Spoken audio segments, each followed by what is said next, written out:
Salut à tous les amis, aujourd'hui on se retrouve pour une nouvelle vidéo. Aujourd'hui je vais faire une vidéo sur le Sirocco de mon père.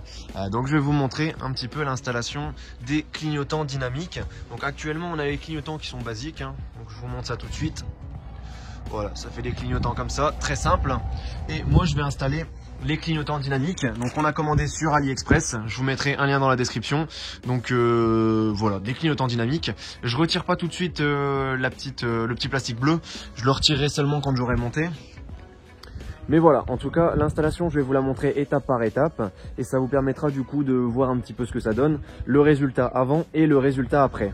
Pour ceux qui veulent effectuer un démontage du coup de rétroviseur pour installer les clignotants dynamiques, lors de la vidéo vous allez voir que j'ai un petit peu galéré sur le premier rétroviseur, donc sur le rétroviseur côté passager, tout simplement car le clignotant était cassé. Donc du coup je vous invite quand même à regarder cette partie là, mais cette partie là ne sera pas significative des étapes à réaliser du coup pour démonter le rétroviseur. Il faudra regarder du coup la deuxième partie de la vidéo, là où j'ai vraiment réussi et où en fait il n'y avait rien qui était cassé, donc là j'ai pu en tout cas procéder au démontage correctement. Vous allez voir, c'est vraiment pas compliqué. Je vous montre ça tout de suite. Au niveau de l'installation, la première étape, c'est de baisser les rétroviseurs vers le bas pour avoir accès à la partie haute pour pouvoir déclipser donc la vitre au niveau d'ici. Je vous montre ça tout de suite.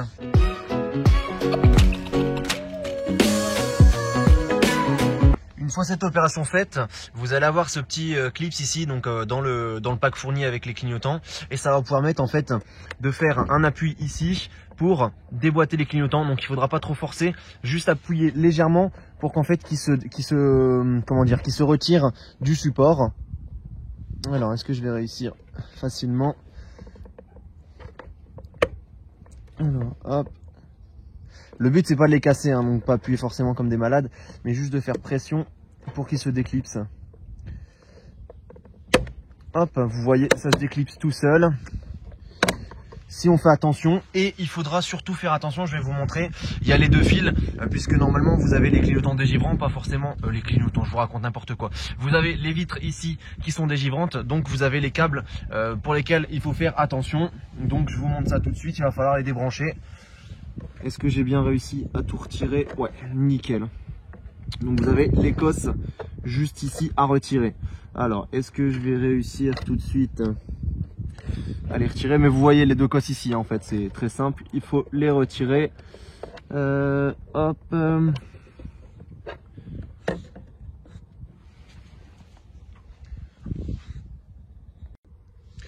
L'étape suivante, c'est très simple, vous allez avoir en fait ici des petits clips à faire sauter, donc un juste ici et un juste ici. Donc en fait c'est les clips qui tiennent le rétroviseur. Avec un tournevis, il va falloir faire pression histoire de réussir à faire sortir le rétroviseur. Donc un tournevis assez fin. Et vous allez aller mettre le tournevis dans les encoches sans abîmer bien sûr le rétroviseur. Et la vitre en fait au niveau d'ici, il faut pas la retirer. Donc je viens de me rendre compte que qu'en essayant de la retirer c'est pas la peine. C'est vraiment uniquement en cas de changement, mais c'est compliqué à retirer. Donc on va la laisser de côté pour pouvoir faire l'opération.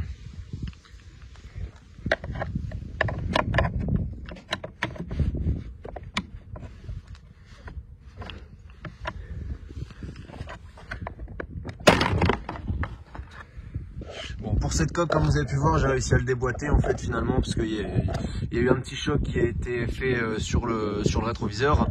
Donc je vais vous montrer juste ici. Donc on a la coque qui a été retirée, mais je vous montrerai mieux sur la deuxième pour le retirer parce que là, du coup, ça montre pas vraiment le vrai exemple. Alors attendez, je vais essayer de stabiliser le téléphone. Non, ça ne va pas. Donc juste ici en fait, vous avez le rétroviseur.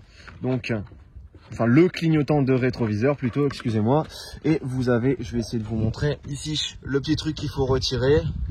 Ça doit pas être bien compliqué à mon avis, il faut juste tirer dessus et ça va se retirer. Alors attendez, à moins qu'il y ait une autre solution, je vais regarder ça tout de suite. Je vais essayer de mettre la caméra juste ici pour vous montrer.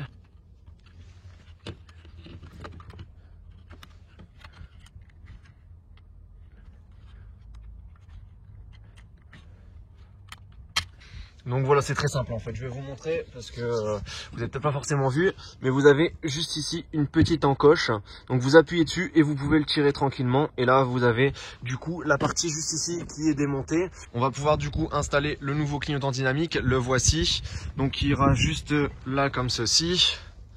Hop, donc je vais le brancher tout de suite, on va déjà tester, voir s'il fonctionne bien.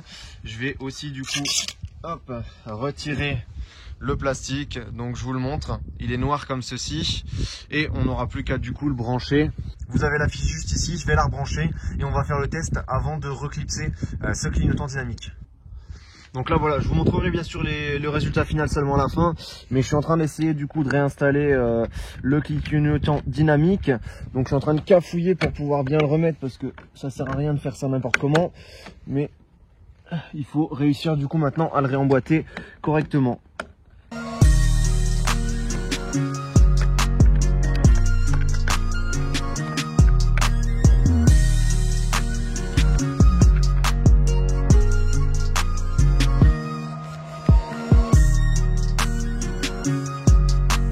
Déjà avant de continuer, je viens de comprendre une chose, pourquoi il se remboîte pas, c'est que vu qu'il a été cassé, je viens seulement de comprendre ici que le petit bout en plastique était resté cassé. Donc je vous montre ça, en fait il va falloir du coup je pense retirer les vis, je vais retenter ça juste après à mon avis pour pouvoir accéder directement à l'autre clignotant. Il doit y avoir on doit en tout cas retirer cette vis là, je pense que ça a été cassé sur l'autre clignotant, il faudrait que je regarde. Juste ici en fait il n'y a pas eu quelque chose qui a été cassé parce que ça me paraît bizarre que ça fonctionne pas et que j'arrive pas à le clipser. Donc effectivement juste ici l'ancienne coque, on voit que ça a été pété. Donc juste ici, donc là je vous montre quand même dans l'exemple où ça a été cassé, mais je vous remontrerai de l'autre côté comment bien le faire, hein. Là c'est juste pour remplacer celui-ci, on le refera mieux de l'autre côté.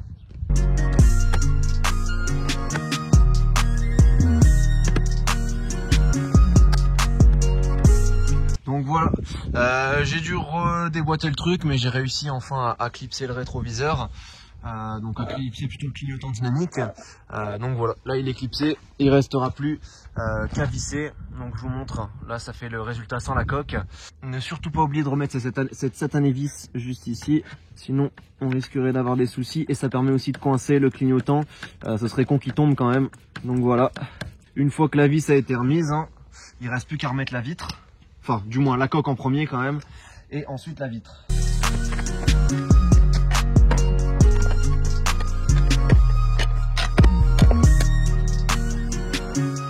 Donc voilà, j'ai réussi à remettre la coque comme il faut. Il me restera plus qu'à remettre la vitre. Bien enfoncer la coque, hein, bien la remettre. Sinon elle tiendra pas, elle pourra se redéboîter. Surtout comme là dans le cas où mon père a accroché le... Enfin, en fait il a juste tapé légèrement, hein. De toute façon, je vais essayer de vous montrer, mais... Sur l'ancien clignotant, on voit pas du tout de traces en fait, c'est juste déboîté, ça a cassé la patte. Et voilà, fin de l'histoire. Donc voilà, là on a quelque chose qui est presque fini, en tout cas pour le rétroviseur gauche. Donc je vais remettre tout de suite ici la vitre et on aura fini pour ce rétroviseur là.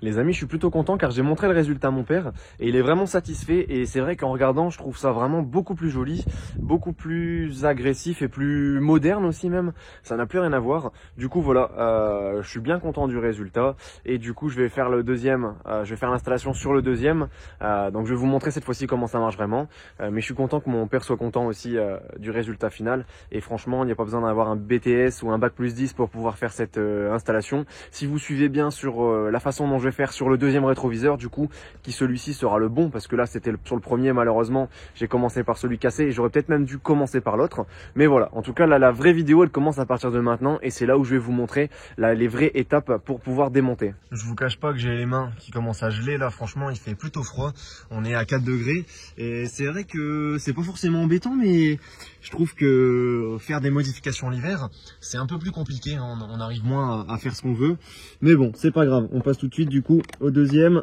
Hop, est-ce que je vais réussir à le déclipser facilement?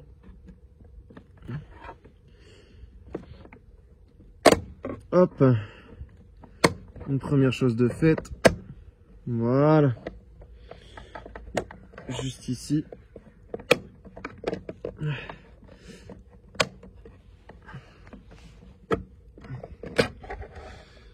Voilà, donc comme le premier clignotant, pour ceux qui ont regardé, vous avez ici donc la première partie qui est faite. Donc on laisse cette partie là juste ici. Il va falloir dévisser tout de suite la vis ici, parce que si vous le dévissez pas, vous pourrez pas retirer, et c'est la seule vis en fait qui tient le clignotant finalement, parce que la vis qui est en haut ici, elle tient toute la partie en plastique. Donc celle-là on n'y touche pas, on laisse. Il faut juste dévisser celle-ci. Au niveau de l'embout, c'est un embout Torx, donc je sais pas si c'est bien la référence ou pas, mais c'est un embout de Torx. Est-ce que ça va faire le focus? Ouais, voilà, vous l'avez juste ici, un petit embout Torx qui va au niveau d'ici, donc vous pouvez déjà retirer la vis, ça vous emmerdera au moins pas pour retirer le clignotant de base. Une fois que cette vis est retirée, il va falloir, comme je vous ai dit, faire pression juste ici. Donc pour déboîter la coque, je sais même pas si je vais réussir avec ce tournevis là. Alors, je crois qu'il est trop gros en fait. Il faut un embout qui est un peu plus fin pour pouvoir déboîter, parce que là j'arrive à rien du tout. Je vais quand même réessayer, mais le but c'est pas de le casser, hein.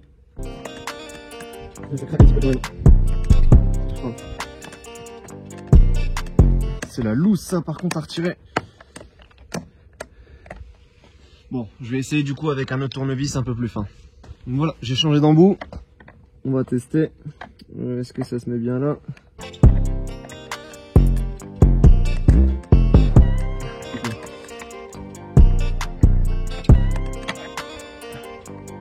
C'est un petit peu la merde à retirer quand même.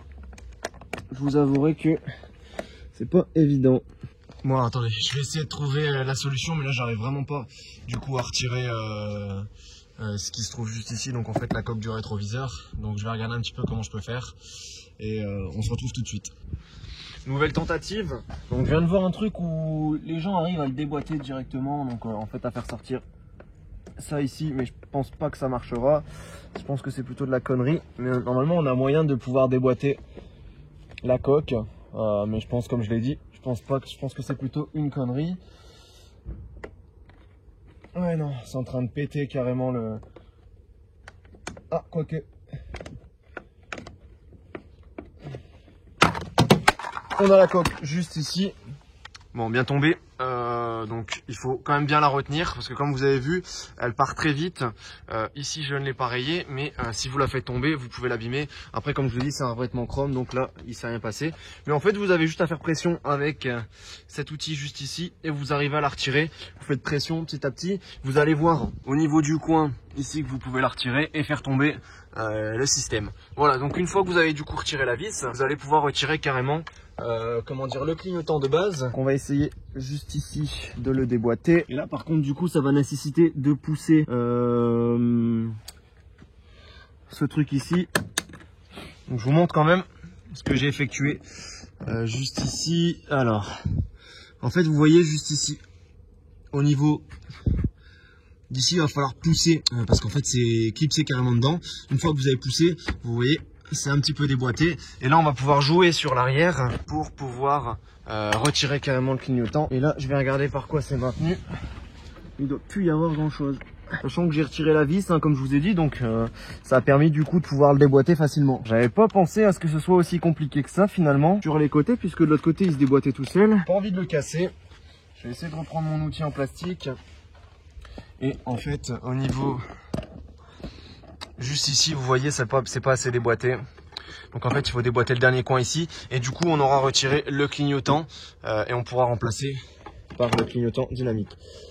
Alors, je vais éviter de mettre des coups aussi dans la carrosserie. Bon, je vais me débrouiller. Je vais essayer de le retirer. Mais vous voyez, hein, franchement, c'est pas si compliqué que ça en fait pour le deuxième.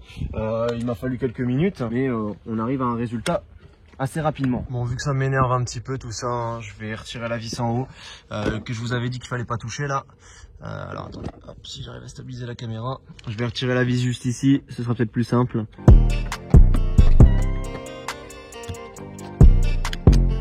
Une fois que vous avez fait tomber la coque, je viens de comprendre pourquoi ça se déboîtait pas. Regardez juste ici, en fait, il y a un clips à faire sauter. Et donc c'est pour ça en fait que j'arrive pas du tout à retirer la suite de la coque. C'est tout simplement car il y a un clips.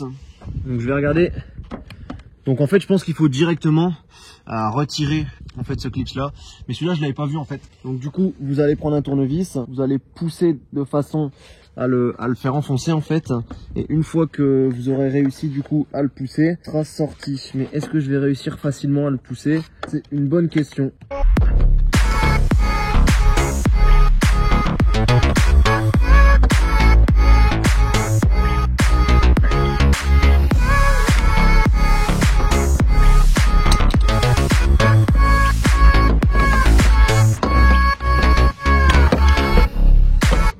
après avoir réussi, en fait, il faut bien forcer. Donc après de multiples tentatives, il faut pas forcément le déclipser avec un tournevis.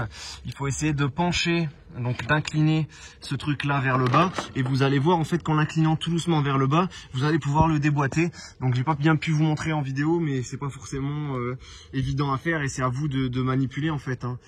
C'est pas, vous allez peut-être pas vous retrouver au même moment, au même endroit que moi, donc voilà. Mais en tout cas, en manipulant, vous voyez, en tirant un petit peu vers le bas comme ça, donc normalement il est emboîté dans ce sens là, en tirant un petit peu vers le bas, boum, il va se déclipser, et vous avez du coup accès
là, je vous fais un petit point sur ce que j'ai fait. Donc vous avez vu, j'ai remis le cache en premier, j'ai remis la vis directement en haut.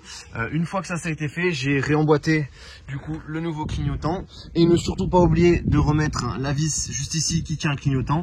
Une fois que tout ça c'est fait, vous n'avez plus qu'à remettre la coque et à remettre du coup la vitre, et c'est fini. Et j'ai bien sûr testé avant si ça fonctionnait avant de tout remonter.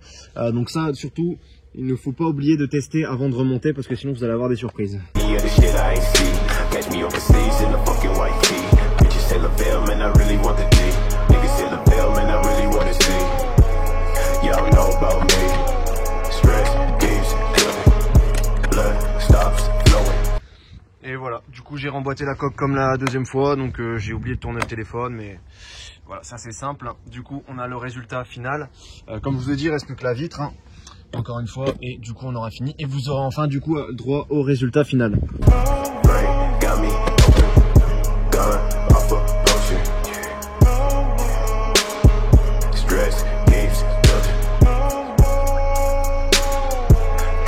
Donc voilà, j'ai fini l'installation, je vais vous montrer le résultat. Je vous montre un petit peu aussi l'intérieur, hein, parce que c'est vrai qu'il y a des trucs que je vais pouvoir vous présenter, je pense, tout ce qui est trucs carbone là. Je vous ferai une vidéo sur ce pack là, carbone, mais du coup voilà, je vais pas vous le montrer plus. Pourquoi ça sonne? Contact d'allumage Mich. Ok. Voilà, en tout cas c'est fini au niveau des clignotants dynamiques. Je vous montre le résultat tout de suite. Voilà, donc là vous avez le clignotant dynamique qui est noir. Je sais pas s'ils existent en couleur blanc, parce que je vous avouerai, ça c'est pas moi qui les ai commandés. Habituellement je fais les commandes, mais là je les ai pas commandés, donc je sais pas s'ils existent en blanc. Je regarderai, mais voilà, c'est fini. Vous avez vu avec le montage que c'est pas si compliqué que ça. Il faut prendre le temps pour éviter de tout casser, mais sinon c'est pas si compliqué que ça. Et vous voyez, c'est solide, hein, là une fois que la coque elle est remise, vous pouvez y aller. Donc voilà.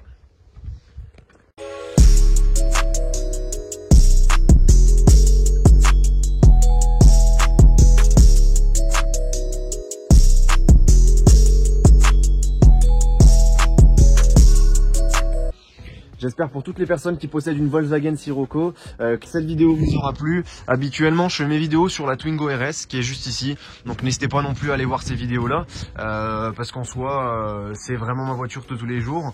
J'ai fait quelques petites modifications. Je vais faire d'autres vidéos, bien sûr, sur la Sirocco, tout simplement car il y a d'autres petits trucs sympathiques que je vais pouvoir vous faire montrer. Et moi, ça me permet en même temps de vous partager des choses parce que pour certains, vous n'osez pas forcément vous lancer dans la modification. Et moi, sur cette chaîne, c'est un petit peu ce que je fais, c'est que je fais mes petites modifications moi-même, à part certaines que je pourrais pas faire, mais sinon le reste je fais tout moi-même. Et vous voyez, il y a des petits trucs sympas là, comme les clignotants dynamiques. J'ai installé ici les logos en noir sur ma Twingo. Enfin, il y a des trucs, je peux faire des vidéos de peinture, tout ce qui est possible à faire chez soi. Donc quand on aime un petit peu bricoler ou qu'on espère vouloir aimer bricoler. Donc voilà, j'espère en tout cas que la vidéo vous aura plu. N'hésitez pas à liker, partager et commenter. Et on se retrouve à la prochaine pour une nouvelle vidéo. Salut tout le monde!